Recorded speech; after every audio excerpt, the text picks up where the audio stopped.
Alas Pilipinas men's team has arrived in New York City early morning today for their training and the promotion of the upcoming FIVB Men's World Championship 2025 to be hosted right here in the Philippines this coming September. And now reporting live from the Big Apple is Carlo Pamintuan of One Sports. Hey Carlo, good evening here from Manila. Tell us, what is the first thing on the agenda for Alas Pilipinas men's?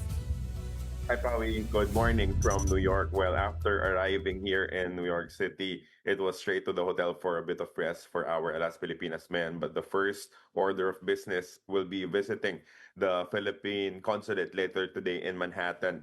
And really, the big event that we're waiting for is Alas Pilipinas joining the 35th annual celebration of the Filipino community here in New York of the Philippine Independence Day. There will be a parade. There will be cultural nights and presentations. There will even be a gala night that our squad will be joining. After that, there will also be a training camp here where they will help train some of the local volleyball players here in New York from the Filipino community. After that, select members of that training pool will then have an exhibition game, an opportunity to play against Alas Pilipinas. That will happen tomorrow, Saturday afternoon here in New York time. But again, it's just a big celebration of Filipino culture along with Alas Pilipinas, an open invitation to everyone here in New York and in the wider United States to come home for September because the Filipino volleyball players will need all the help they can get. They will need all the cheers from the Filipino fans as they take on really strong teams in Egypt, Tunisia, and Iran as they compete in the FIVB Men's World Championship. But tell us, Carlo, how long are they staying there in the United States? And why was New York City chosen as the venue for their training camp? Is there a huge fan base there as well of Filipino volleyball fans? It's a very short trip. I believe they're staying here for less than 7 days or less than a week. I think it was mostly because New York had the biggest celebration of the Philippine Independence Day. That's why they chose to be here. And the love, the support coming from the Filipino community here in New York was too much to pass up on.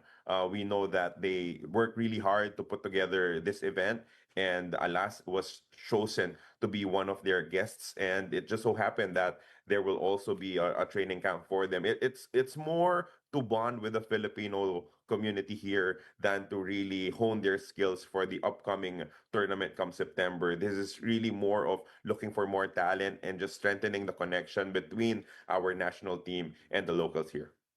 Okay, and finally, Carlo, tell us about the composition of the national team. I believe Brian Bagunas has rejoined the national team over there since he recovered from that knee injury. It's always great to see Brian Bagunas joining the training pool. I think he is still working hard to become 100%.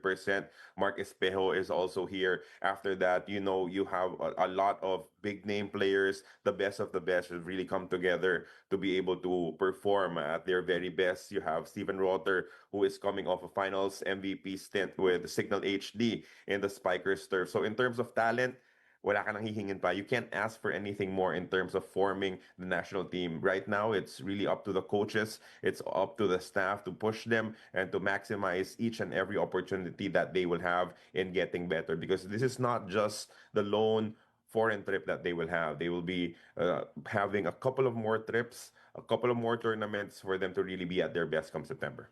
All right, well, exciting days ahead for the national team. But thank you very much for that update. That was Carlo Pamintuan of One Sports.